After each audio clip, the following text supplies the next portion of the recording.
আসসালামু আলাইকুম প্রিয় দেশবাসী, আপনাদের কিছু দেখানোর জন্য এখন নিয়ে আসছি।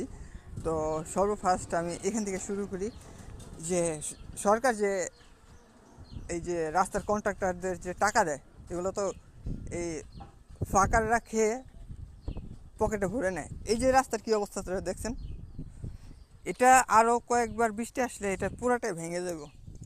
দেখছেন এখানে রাস্তার অবস্থা, নিজের চোখে দেখুন ভালো করে।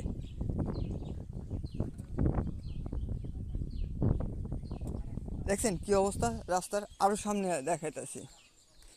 আসুন সামনে আসুন, আরও দেখাইতেছি, কারণ এক জায়গায় বসে থাকলে ওই একটু কি দেখবেন। এই যে দেখুন রাস্তার অবস্থা। এদের কি শুধু সরকার কি টাকা দেয়? এদের কি কোনো যাচাই বাছাই করে? এই যে যে রাস্তার অবস্থাটা যে করছে, এটা 100 বার এই জায়গায় আমি আমার জন্মের পর থেকে আমি দেখতেছি যে মানে যখন রাস্তা হচ্ছে 100 বার করছে, 100 বারই ভাঙছে। ওদের মানে কোনো কাজের ভিতরে কোনো আসল কোনো কাজ নাই, 2 নম্বরই কাজ করে। এই যে দেখুন মানুষের বাড়ি সহ একটু কয়েকদিন পরে পড়ে যাব। গ্রামও বাসা ইউজ করতেছে, কারণ গ্রামের মানুষের একটু বোঝার স্বার্থে। হ্যাঁ, ওদের যে পরিমাণ টাকা দেয় ওই পরিমাণ টাকা ওরা খায় ফেলে, আর বাদ বাকি কিছু টাকা দেয় এই যে করে। এই যে এই জন্য রাস্তার এই অবস্থা হয়েছে দেখুন। এটা তো আরেকবার বৃষ্টি হলে এটা পুরাটাই পড়ে যাবো, ঠিক আছে।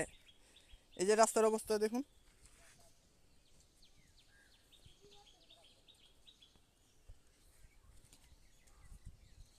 দেখছেন রাস্তার অবস্থা। এই যে এখানটা মনে হইতেছে যে ডাকাতি করতে এসে সুড়ঙ্গ খুঁজছে, সুড়ঙ্গ খুঁজা ওদিক দিয়ে বাইরে গেছে। দেখছেন এখানটা ওই যে হুল দেখা যায়, ওই যে সাদা, ঠিক আছে। এই হচ্ছে বর্তমান বাংলাদেশের কাজ।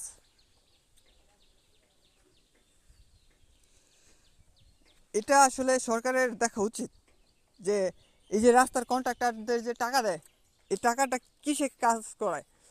মানে পুরা টাকাটা কিন্তু ওরা ব্যবহার করে না, কিছু টাকা দিয়ে এই যে এরকম শোষা দেখায়, আর বাদ বাকি টাকা ওদের পকেটে নেয়। তাছাড়া তো এরকম হওয়ার কথা না, 2 নম্বরই কাজ করে সব সময়।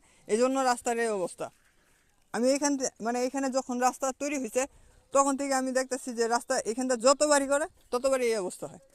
আরও এরকম 20 কিলোমিটারের সাইটে এরকম ভাঙ্গাচূড়া আছে, দেখতে পারবেন। ধন্যবাদ।